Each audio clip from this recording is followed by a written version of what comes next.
All right, let's get right into it. We have all been there, right? A giant school project gets dropped on your desk, and it just feels like this huge mountain you have to climb.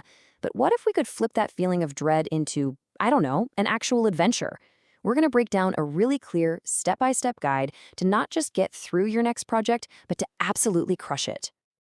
You know that feeling, that little pit in your stomach when you read the instructions, you see the deadline, and you just realize the sheer size of what's ahead.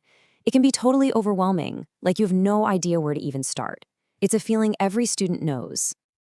But here's the trick. We gotta reframe this whole thing. A big project isn't a burden, it's just a puzzle. And like any puzzle, it's got a bunch of pieces that fit together and a clear solution just waiting for you to find it. You just need the right game plan. And this is that game plan, our roadmap. We're going to break this down into three main parts. First up, we're going to build a really solid foundation with the right mindset. Then, we'll get into the details and master the actual process of doing the work. And finally, we'll talk about how to finish strong, with integrity, to make sure your work really stands out. So let's kick things off with part one, building your foundation.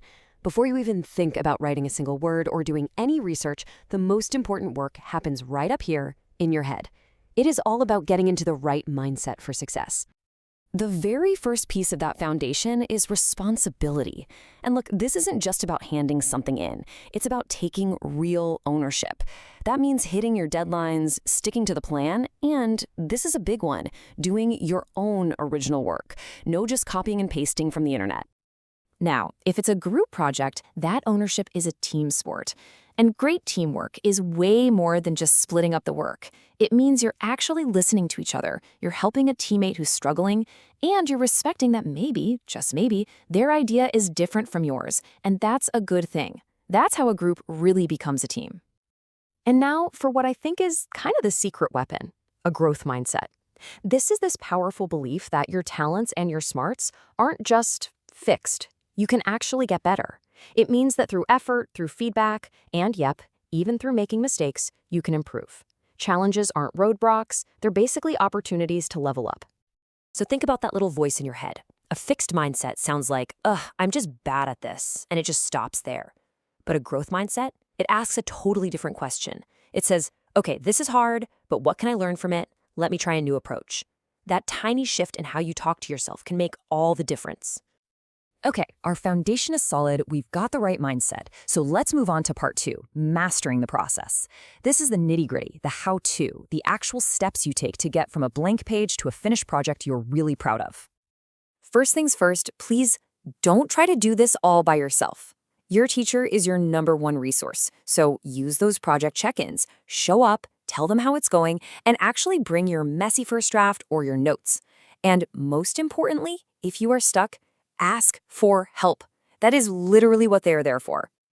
Now, putting in the effort is huge, but it has to be the right kind of effort. It's kind of like building a house of cards. If your first few cards are shaky, the whole thing is just going to come tumbling down. For a school project, that shaky foundation is bad information. You've got to build your project on stuff that's accurate and reliable. So, where do you find that good, solid info? You want to stick to trustworthy sources. I'm talking about books, reputable websites, from museums, universities, established sources.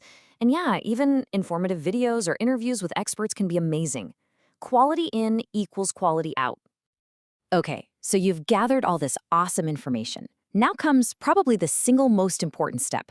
You have to make it your own. You're not just a collector of facts. You are a creator of ideas. So read the info, think about it, and then explain it in your own words. That's more than just avoiding plagiarism. That's what real learning feels like. And as you start crafting your project, let your own creativity shine through. Use language that's clear and correct. It doesn't have to be super fancy, just effective.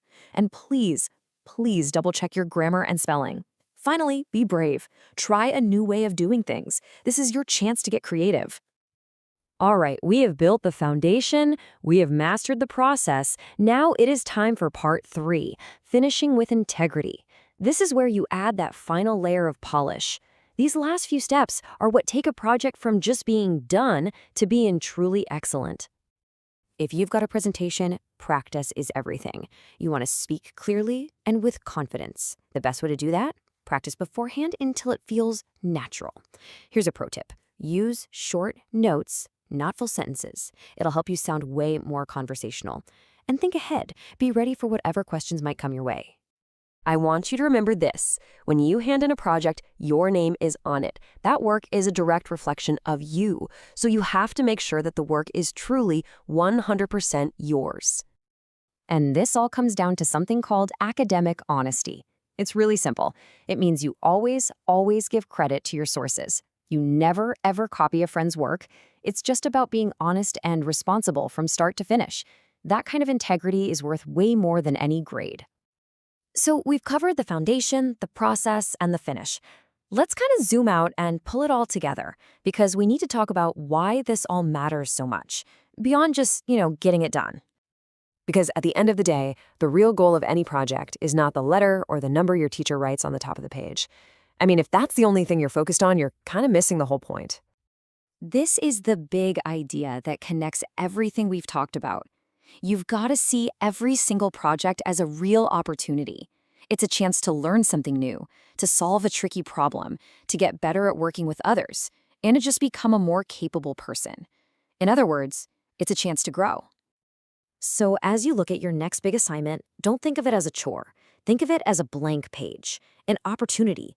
The real question isn't, what grade am I going to get? The real question is, what am I going to learn? What am I going to create? And who will I become while I'm filling this page? And that answer is completely up to you.